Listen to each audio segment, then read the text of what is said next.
भाइयों और बहनों, आज हम चालीसा के 5वें रविवार में प्रवेश करते हैं। आज के तीनों पाठों के माध्यम से माता कलीसिया हमें अत्यधिक निराशाजनक स्थिति में भी आशा रखने, जहां उम्मीद करने की कोई गुंजाइश ना हो वहां भी उम्मीद रखें, नामुमकिनता एवं असंभवता के समय में भी विश्वास करने तथा प्रभु यीशु ख्रिस्त को पुनरुत्थान और अनंत जीवन के रूप में पहचानने के लिए आमंत्रित करती है।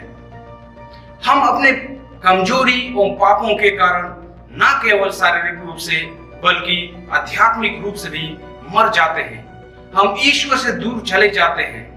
हम भले ही अपने पापों के कारण शारीरिक रूप से मर जाएं, लेकिन ईश्वर की असीम कृपा और दया से हम आत्मिक रूप से जीवित रहेंगे।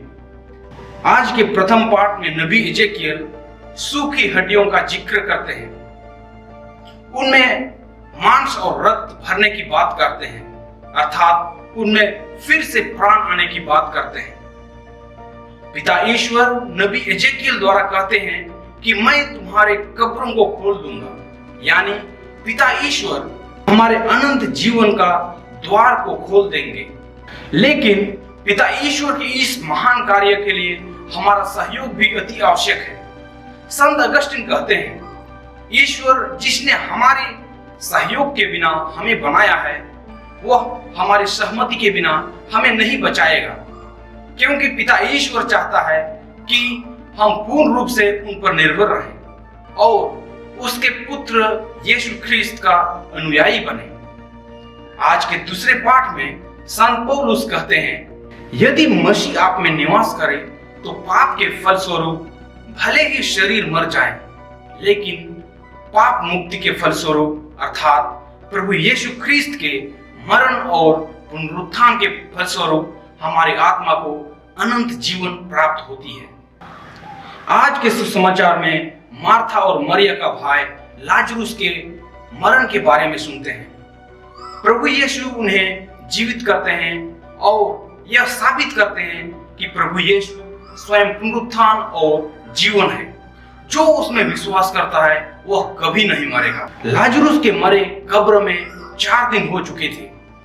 शरीर गल रहा था होगा और उससे बदबू भी आ रही थी होगी, लेकिन मार्था और मरिया का विश्वास था कि प्रभु मृतकों को भी जिंदा कर सकते हैं। उनके यही विश्वास के कारण यीशु लाजरुस को फिर से जीवन प्रदान करते हैं। लाजरुस के गंभीर रूप से बीमार होने के बारे में सुनने के बाद भी प्रभु यीशु वहां विलंब से पहुंचते हैं। यीशु का विलंब से पहुंचना 2 बातें स्पष्ट करती है। पहला बात, विलंब का मतलब यह नहीं कि प्रभु हमारा ख्याल नहीं रखते, बल्कि वे एक बड़े चमत्कार की योजना में लगे रहते हैं। और दूसरी बात तो यह कि प्रभु ईश्वर के कार्य करने के अपने समय होते हैं। हमें उम्मीद के साथ प्रभु यीशु का इंतजार करते रहना होगा, जैसे आज के सुसमाचार में मार्था और मरिया दोनों बहनों ने किया। एक और संदेश हमें ग्रहण करना चाहिए कि प्रभु के लिए कोई भी कार्य निराशाजनक और असंभव नहीं है।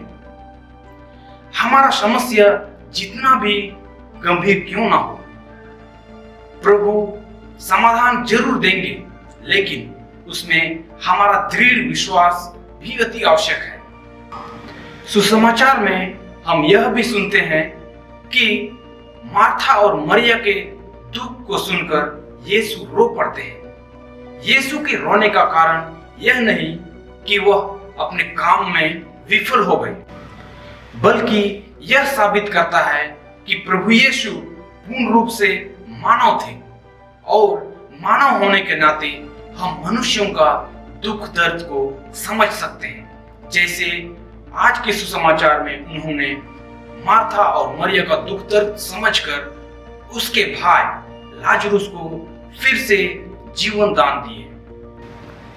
प्रिय भाइयों एवं बहनों, हम भी अपने पापों के कारण कभी कभी गहरी नींद में सो जाते हैं, ईश्वर से दूर चले जाते हैं। हमारे छोटे बड़े पापों को पहचानने के लिए माता कलीसिया हमें सुनहरा अवसर चालीसा के रूप में प्रदान करते हैं, ताकि हम पापों से दूर तथा ईश्वर के करीब आ सकें।